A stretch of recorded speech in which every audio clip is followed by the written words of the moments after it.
कपड़े धोने वाली बहू। शादी के पहले से ही विभा को कपड़े धोने का बड़ा शौक था। कभी नल के नीचे तो कभी तालाब के पास। अरे मेरी नीली वाली लुंगी नहीं दिख रही है। विभा की अम्मा, कहाँ रखी है लुंगी? अरे वो तो विभा ने परसों ही धोकर रखी थी आपकी अलमारी में, देखो वहीं होगी। वो ना मैंने आज धो दी, मुझे लगा कि गंदी हो गई होगी। अरे कैसे गंदी हो गई थी? उसे तो मैंने पहना भी नहीं। हे भगवान, इस लड़की के कपड़े धोने की आदत से परेशान हो गया हूँ मैं। जितना तो घर में राशन नहीं आता, उससे कहीं ज्यादा डिटर्जेंट पाउडर का खर्चा है। इसकी शादी करवा दो, शादी। जाए अपने घर में ही करे काम, फिर चाहे घर के कपड़े धोने हो या पूरे गांव के। हाँ ठीक बोल रही हो, देखता हूँ मैं कोई लड़का। वो दिन भी आ जाता है जब विभा को देखने लड़के वाले आ जाते हैं। लड़की मुझे अच्छी लगी। होने वाली सास कहती है, बेटी अगर कुछ पूछना है तो पूछ लो। वैसे तो हमारी लड़की बहुत ही शर्मीली है, जो बोल दो वो मान लेती है, इसे क्या पूछना होगा। अरे कैसी बात कर रही हो माँ, मुझे इन लोगों के घर रहना है, सवाल तो कई है। हाँ हाँ बेटा, पूछ लो ना, क्या पूछना है। आप लोगों के घर कपड़े कौन धोता है? सास का मुंह बन जाता है। देखो, अगर तुम ये कहना चाहती हो कि तुम्हें कपड़े धोने नहीं आते तो सुन लो, कपड़े मैं ही धोती हूँ, लेकिन तुम्हारे आ जाने के बाद मैं रुमाल तक नहीं धोऊंगी। अरे चुप रहना भाग्यवान, बहू बेचारी घर आई नहीं, उसे डराना शुरू कर दिया। वो क्या है ना बिटिया, अभी तक तो ये कल्लू की माँ ही धोती थी, लेकिन अब तुम्हारे पापा तो दहेज में वॉशिंग मशीन देंगे ही। तभी विभा की माँ बोल पड़ती है, सवाल भी पूछा तो क्या। वैसे भाई साहब, मशीन की तो फिर भी कपड़े धोने की कैपेसिटी होती है। मतलब जो बिटिया दे रहे हैं ना विभा, इसे कपड़े धोने का बहुत शौक है। ये आप लोगों के क्या, आस पड़ोस गांव मोहल्ले सबके कपड़े धो दे और उफ तक ना करे। बाहर देखा नहीं आपने कितने कपड़े सूख रहे हैं?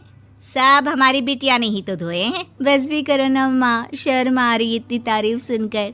और तो और एक दाग निकाल कर दिखाओ तो मान जाऊं। हाँ अच्छा, माफ करना बेटा, मैंने गलत समझा।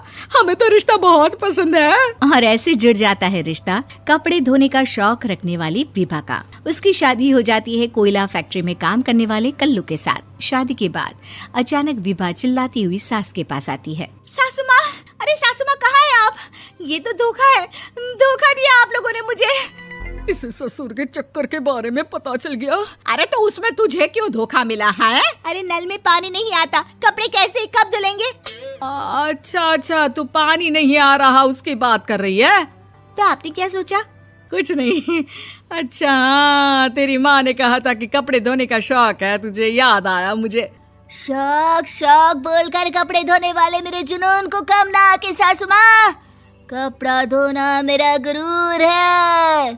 तभी पति भी वहाँ आ जाता है। अभी मैंने इसे सनी देओल की फिल्म दिखाई है, उसी के डायलॉग मार रही है माँ। अच्छा सुन, साफ बता रही हूँ, पानी सुबह 4 से 6 और शाम को 10 से 12 आता है, समझी? विभा टाइमिंग सुनकर हैरान हो जाती है। ये क्या भूतों का मोहल्ला है?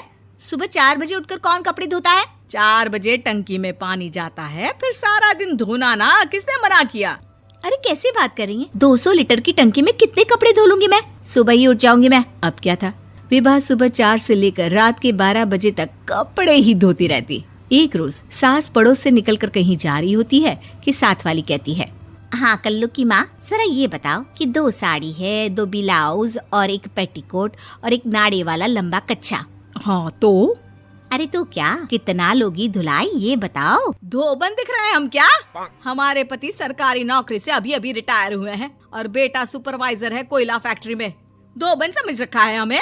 हाय रे कल्लू की अम्मा, माफ कर दो, वो तो मोहल्ले में यही सब बता रहे थे कि तुमने बहू को कपड़ा धुलवाने के काम में लगा दिया है। सास को पड़ोसन की बात सुनकर गुस्सा आ जाता है। वो घर पहुंचती है जहां घर के बाहर ही इतने सारे कपड़े सूख रहे होते हैं जितने कि किसी धोबन के घर पर। अरे ओ कल्लू की दुल्हन, बाहर निकल।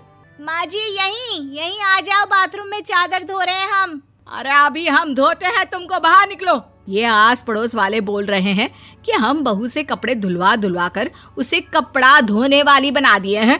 अरे छोड़ो ना माँ जी, किन लोगों की बातों में आती हो? आस पास के लोगों का तो काम ही होता है कि वो किसी तरह सास बहू को लड़ा दे। बहू सारे घर के कपड़े धोती है, ये क्या कम है? बोलिए। सास को भी लग जाता है कि वो बहू का ये सनकीपन नहीं छुड़वा सकती, इससे अच्छा है कि खुद ही चुप हो जाए। एक रोज सास और बहू मंदिर जाते हैं, जहाँ सास की साड़ी वहाँ खड़ी भीख मांगने वाली से मिलती है। माँ जी क्या बात है, आपकी साड़ी उस भिखारन से कितनी मिल रही है ना? हाँ हाँ देखो तो, दोनों की साड़ी मिल रही है। क्या बात है कल्लू की अम्मा, तुम खुद को तो अफसर की बीवी बताती हो और ऐसी सिंपल सी प्लेन साड़ी पहनकर घूमती हो। सिंपल और प्लेन नहीं है ये साड़ी। तो क्या सोने के धागे से फूल बने हैं? कुछ भी सासू माँ, कुछ भी। हाँ बने थे इस साड़ी में सोने के धागे से फूल। मेरे पति लेकर आए थे मद्रास से स्पेशली मेरे लिए 10,000 की। ताहे भाई साहब इस भिखारन के लिए भी सेम टू सेम साड़ी लेकर आए होंगे 10,000 की। सास उस वक्त तो कुछ नहीं कहती, लेकिन बहू के साथ घर आती है और अलमारी से एल्बम निकाल कर लाती है। ये साड़ी देख रही है, ये वही साड़ी है जिसे मैंने अभी पहना था। इस साड़ी में ये जो चमकदार फूल दिख रहे हैं ना, ये सोने के धागों से काढ़े गए हैं। लेकिन तू लोकल वॉशिंग मशीन ब्रश से घिस घिस कर सारे फूलों को निकाल कर साड़ी प्लेन कर दी। मुझे माफ कर दीजिए सासू माँ। और तो और, जब मैंने तुझे तेरी गलती के लिए कुछ नहीं कहा, लेकिन तूने तो सबके सामने मेरा मजाक ही बना दिया। क्यों? बहू को समझ में आ जाता है कि अब से उसका कपड़े धोना बंद।